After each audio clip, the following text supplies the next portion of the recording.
Magandang araw sa lahat. Gusto ko lang i-share ang kwentong ito, Ate Marge. Tawagin niyo na lang akong Eric. Andito ako ngayon sa Japan nagtatrabaho. May naging kaibigan ako dito na isang Japanese. Tawagin natin siyang Yuko. Si Yuko, para sa amin, ay mabait, palatawa at hindi madamot. Wala kaming kaalam-alam na may tinatago pala itong malagim na kwento.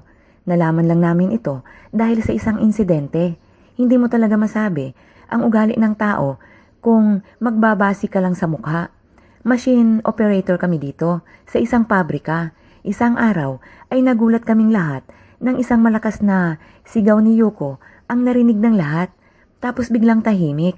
Nagtakbuhan kami papunta sa pwesto niya at laking gulat namin nang nakatimbuwang ito sa kanyang makina. Biyak na ang katawan. Nagkalat ang mga dugo sa dingding at maging sa makina.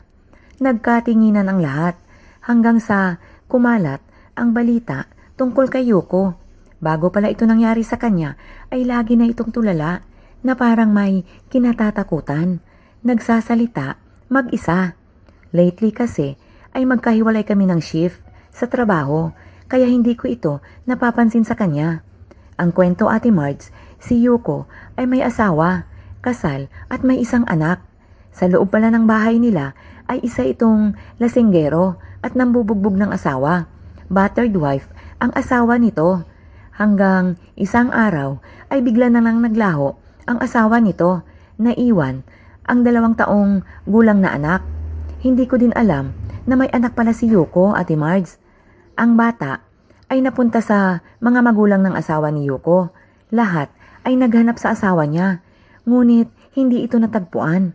Ang mga biyanan ni Yuko ay pumunta sa parang isang manghuhula at nahulaan nito na napatay ni Yuko ang asawa at ibinaon.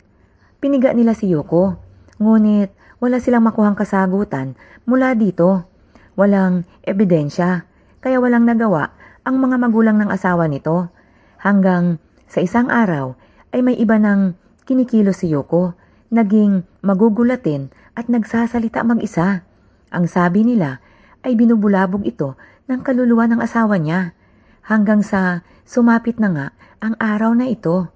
Ako lang yata ang nakakaramdam ng awa kay Yuko, Ate Marge. Lahat kasi ay nagbubulungan at naririnig ko na ang ibig sabihin ay bagay daw sa kanya yon. Baka daw tinulak ito ng asawa niya para mamatay na din. Ang makinang gamit ni Yuko ay pinalitan ng bago, Ate Marge. Magmula kasi nang mangyari iyon sa kanya, ay madalas itong umaandar kahit walang tao. Napakadelikado nito sa hahawak nun. Ang sabi nila, maghahanap daw at maghahanap ng makakasama si Yuko. Ate Marge, ito ay kwento ni Papa. Isa kasi siyang doktor. Tawagin na lang natin si Papa na Martin. Malaki na ako nung maranasan ito ni Papa. Retired doctor na siya pero ang mga suki niya sa hospital na napalapit na ang loob sa kanya ay hindi niya maayawan pag siya ay tinawagan. Wala na siya sa hospital. Kaya tuwing may tatawag sa kanya, ay siya na ang pumupunta sa bahay ng mga ito. Pasyon niya talaga kasi ang manggamot at tumulong sa kapwa. Masaya kaming nag-uusap nang biglang may tumawag kay Papa. Emergency daw ito. At ito pa talaga ang pinaka-close niyang pasyente noon. Aligaga naman si Papa na tumayo at nagligpit na puntahan si Mr. Manago. May diabetic kasi ito, kaya anytime ay pwedeng bumaba ang sugar. Tinanong ko si Papa kung gusto niyang samahan ko siya at may kalayuan ang binigay na address nito.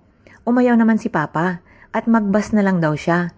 Doon na siya magpalipas ng gabi. Alas 6 na kasi ng hapon at nasa 2 oras ang biyahe papunta sa bahay ni Mr. Manago. Ang bili ni Mr. Manago, bumaba lang siya sa babaan ng bus, kanto ng crossing, papasok sa kanila at ipapasundo siya sa anak nito. Ganon nga daw ang ginawa ni Papa, Ate Marge. Bumaba siya ng bus at naghintay ng sundo. Naka 30 minutes na siya nang tayo, wala namang sumundo sa kanya. May nakita siyang malaking kahoy na may mga upuan malapit sa babaan ng bus at maraming nag-iipon-ipon doon at nag-uusap. Naisipan ni Papang lumapit para magtanong na lang kung saan ang bahay ni Mr. Manago at plano niyang lakarin na lang ito. Habang papalapit siya sa mga nag-uumpukan, ay napansin ni Papa na wala itong mga mukha. Pero gumagalaw at parang nagtitinginan din naman sa isa't isa. Kasi halata daw itong parang mga nag-uusap talaga. Hinilamos ni Papa ang palad sa kanyang mukha. Patuloy pa rin ang paglalakad. Wala talaga itong mukha. Lalo na at may isang lumingon sa kanya. Tumigil si Papa sa paglalakad. Umatras, pabalik sa crossing.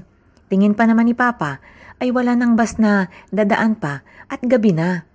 Pero sa ilalim ng puno, kung nasaan ang mga nag-uumpukan, ay may maliwanag mula sa buwan. Nagsimula na siyang kabahan nang biglang may tumigil na motorbike at tinawag siyang doktor. Hindi muna umangkas si Papa. Binanggit ng lalaki na anak siya ni Mr. Manago. Saka pa lamang sumama si Papa sa kanya. Pagdating sa bahay ni Mr. Manago ay kinuwento ni Papa ang nangyari sa crossing. Sinabi nila na hindi lang daw si Papa ang nakakakita sa kanila. Dating sementeryo daw pala kasi ang crossing. Pinatigil at hinukay ang mga nakalibing para gawin itong kalsada.